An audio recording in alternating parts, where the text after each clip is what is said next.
Hey everyone, welcome back to the channel.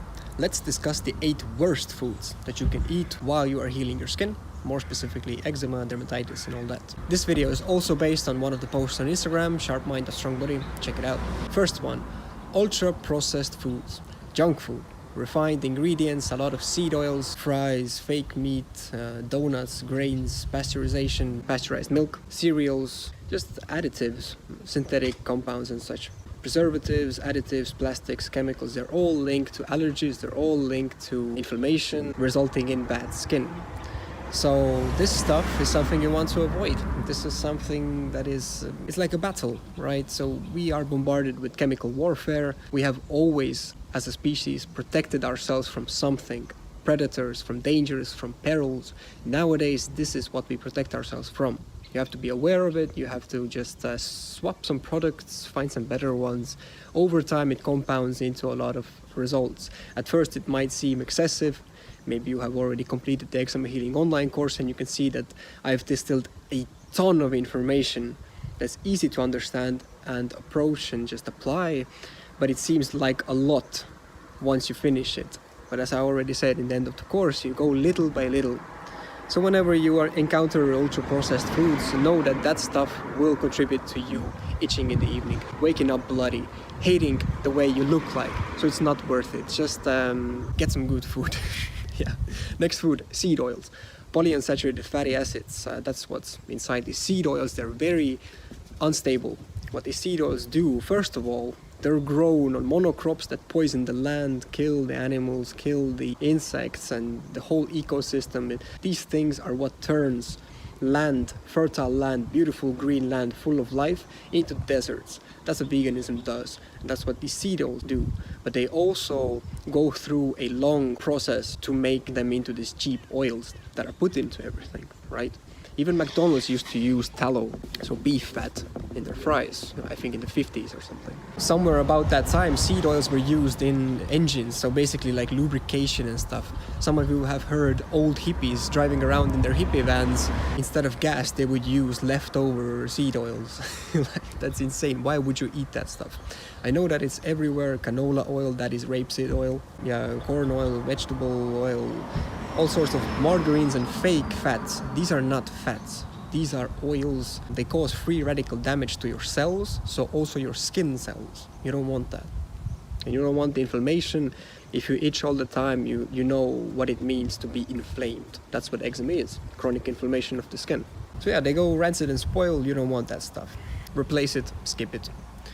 Next food, hard to digest, anti-nutrient foods. So again, looking at the hierarchy of digestibility, you start from animal foods, you go on to fruit, and then you try out vegetables, starches. It is debatable whether the starches should come first, because it really depends on which vegetables we're talking about and which starches. And you will especially want to avoid gluten, oxalates, phytic acid, lectins, stuff like that.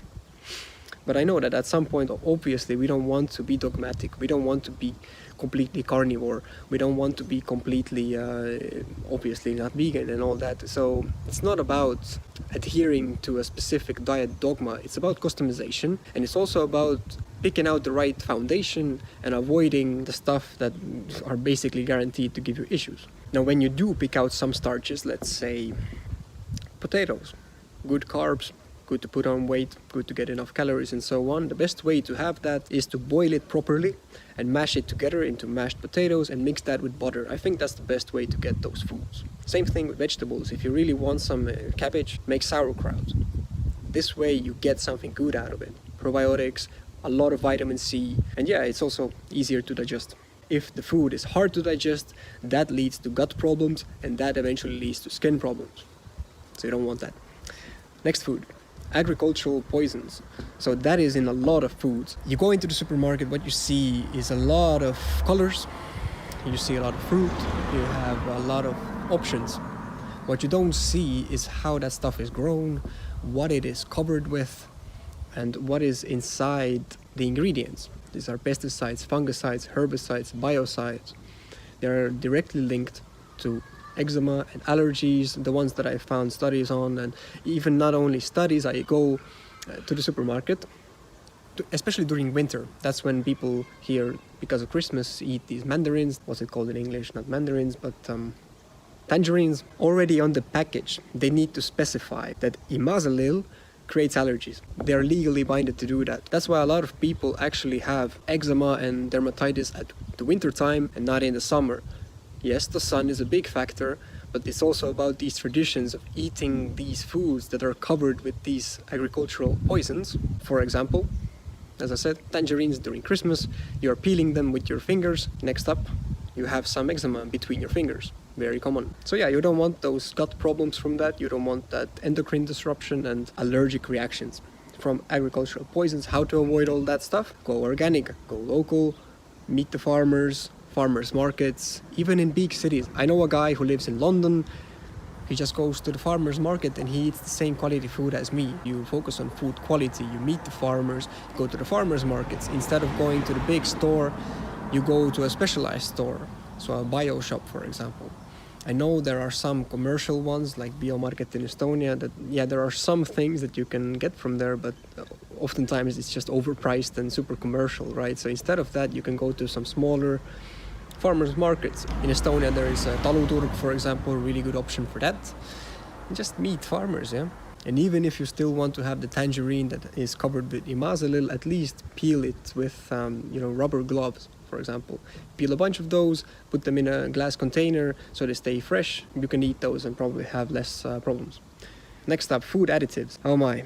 Annatto especially. Yeah, just some colorings and preservatives, flavor enhancers, emulsifiers. It's in everything, especially processed food. Especially this stuff that doesn't actually give you any nutrients. What they act as is pure poison. They taste good. So that's the tricky part. It's like almost intentional.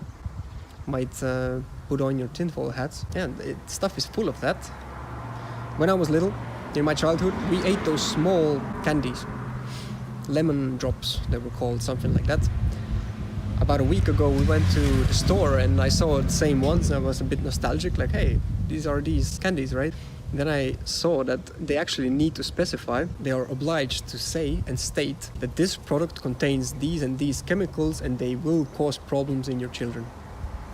Why would you buy that stuff? So again, quite easy to just skip that stuff or replace it with something else. It doesn't mean you cannot have anything tasty. If you want some sugars, get some raw honey. If you don't do well with raw honey, get some maple syrup. Even that is better. You can still make some foods much better. As I already mentioned, even McDonald's used to make fries out of tallow, so out of beef fat.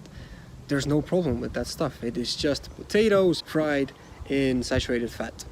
Maybe not the best thing long-term, every day, but better than seed oil madness mixed with a lot of additives and whatnot. Coffee and spices. I don't know a single person, to be honest. I know it's harsh. I don't know a single person who has healed their eczema while drinking coffee every morning or many times a day. Not going to happen. If you're already struggling with skin issues, struggling with gut health, maybe some other issues as well with hormones and sleep and whatever, you should just cut out coffee. Not only because it's a stimulant, but also because of that.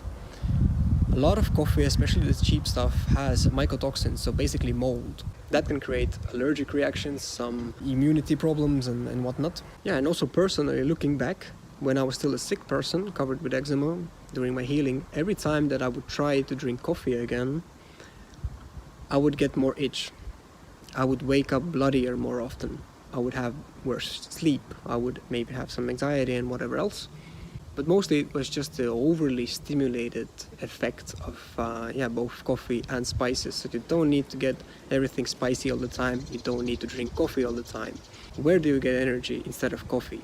From food, from your lifestyle habits, from meaning in your life. If you don't eat enough fatty foods, enough animal foods, enough quality foods, protein, fat and carbs as well. Not a hater on carbs. They are less important than fats and protein, but still they have a place, especially against stress and such. That is how you get real energy. All that coffee does is it takes a loan from your body. You just use up the energy stored in you. You don't get any energy from coffee. And again, of course, eventually you can have some coffee The other day we went outside with my friends and I would order some Irish coffee because I like some whiskey and I like some coffee. I would never have had that stuff when I was healing my skin. It's a privilege that you get once you put in the work, once you reclaim your skin, once you solidify some results and you have already built up a foundation of health. That's when you can get that stuff, and you can still tolerate some bad stuff, basically. Next one, excessive sugar, carbs. As I said, carbs and sugar do have their place, but they shouldn't be excessive. For energy, for anti-stress, for some other stuff as well, for sleep, better sleep. But they never should be the main thing you're eating.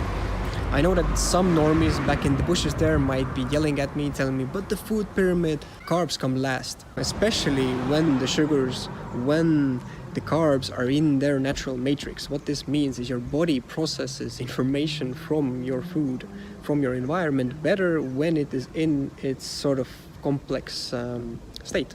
When you eat fruit, for example. Sure, you can still have refined sugar here and there, but even me right now, with my skin, with my new life, when I eat chocolate, a lot of chocolate, I will get some sugar pimples.